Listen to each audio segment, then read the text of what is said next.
Bacalah ini, kamu akan tahu watak asli para wanita, termasuk watak asli istri-istri kita. Assalamualaikum warahmatullahi wabarakatuh. Bismillah walhamdulillah wassalatu wassalamu ala rasulillah Sayyidina wa maulana Muhammadin ibn Abdillah wa ala alihi wa sahbihi wa mawalah wa la hawla wa la quwwata illa billah amma ba'd.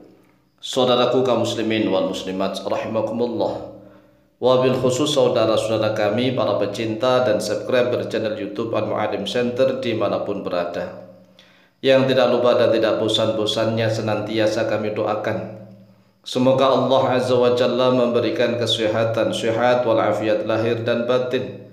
Semoga Allah Jalla Jalaluh memberikan rizki yang melimpah ruah, harta yang barokah, menjadikan anak-anaknya anak-anak yang soleh dan solehah, dzurriyyahnya dzurriyyah yang thayyibah, hidupnya sukses, bahagia dan selamat di dunia dan di akhirat. Amin amin Allahumma amin. Saudaraku kaum muslimin wal muslimat rahimakumullah, sekali-kali kita akan membahas tentang tabiat watak manusia.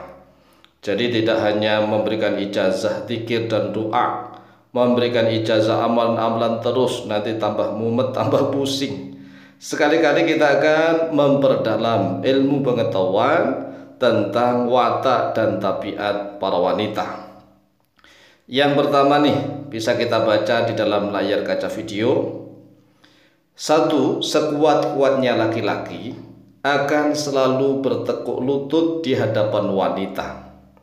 Mengapa bisa seperti itu? Jawabannya, karena jika lututnya laki-laki tidak ditekuk, maka ya agak sulit untuk memasukkannya. Paham apa tidak ini? Ini adalah filosofi kehidupan. Sekuat-kuatnya laki-laki, sehebat-hebatnya laki-laki akan suka bertekuk lutut di hadapan wanita. Ini menjadi filosofi kehidupan.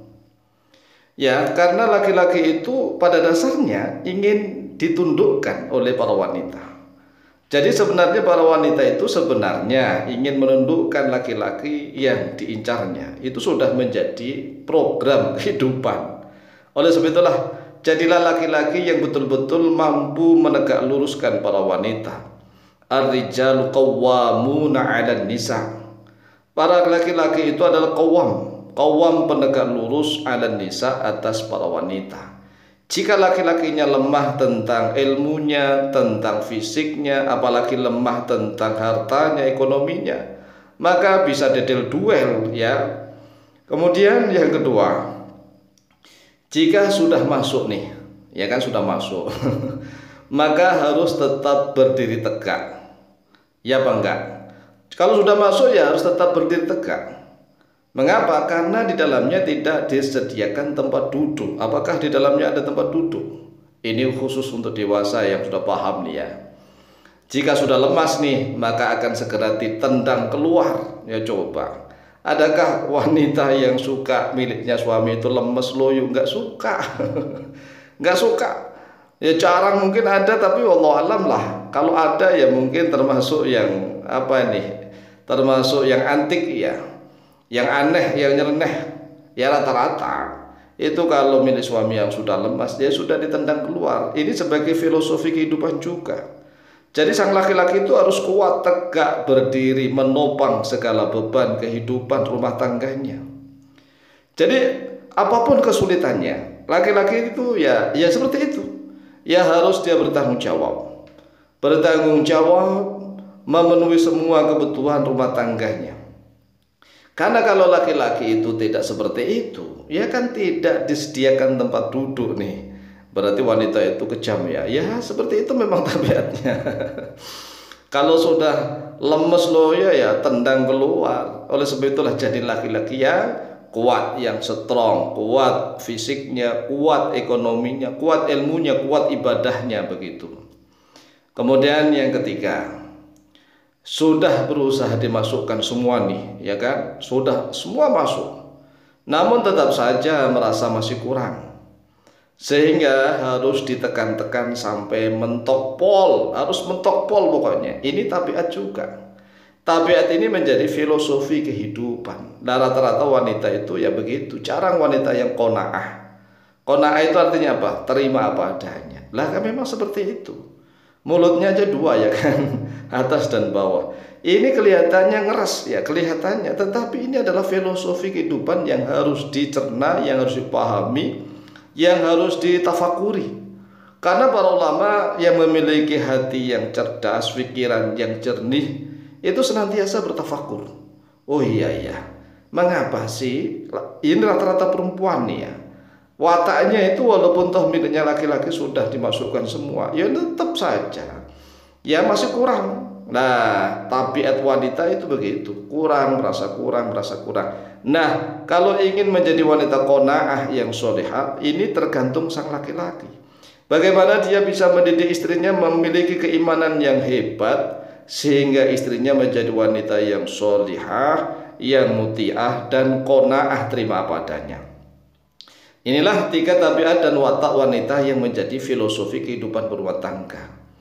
Maka laki-laki harus paham ya. Sekali lagi, 1, sekuat-kuatnya laki-laki akan suka bertekuk lutut di hadapan wanita. Karena jika lututnya laki-laki tidak ditekuk, maka agak sulit untuk memasukkan. Kalau kayak berdiri ya sulit lah. Kemudian yang kedua, jika sudah masuk maka harus tetap berdiri tegak. Karena di dalamnya tidak disediakan tempat duduk. Jika sudah lemas maka akan segera ditendang keluar.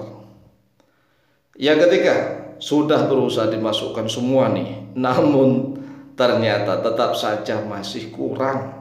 Jadi wanita itu merasa masih kurang, sehingga harus ditekan-tekan sampai mentok pol, sepol-polnya itulah baru marem dalam bahasa Jawa, ya baru marem begitu.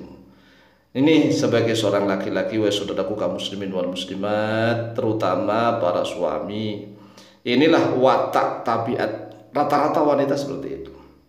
Jadi tergantung nih sang laki-lakinya. Makanya dikatakan negara itu baik dan buruk itu tergantung wanita. Lah, wanita tergantung laki-laki. Nah, kan begitu.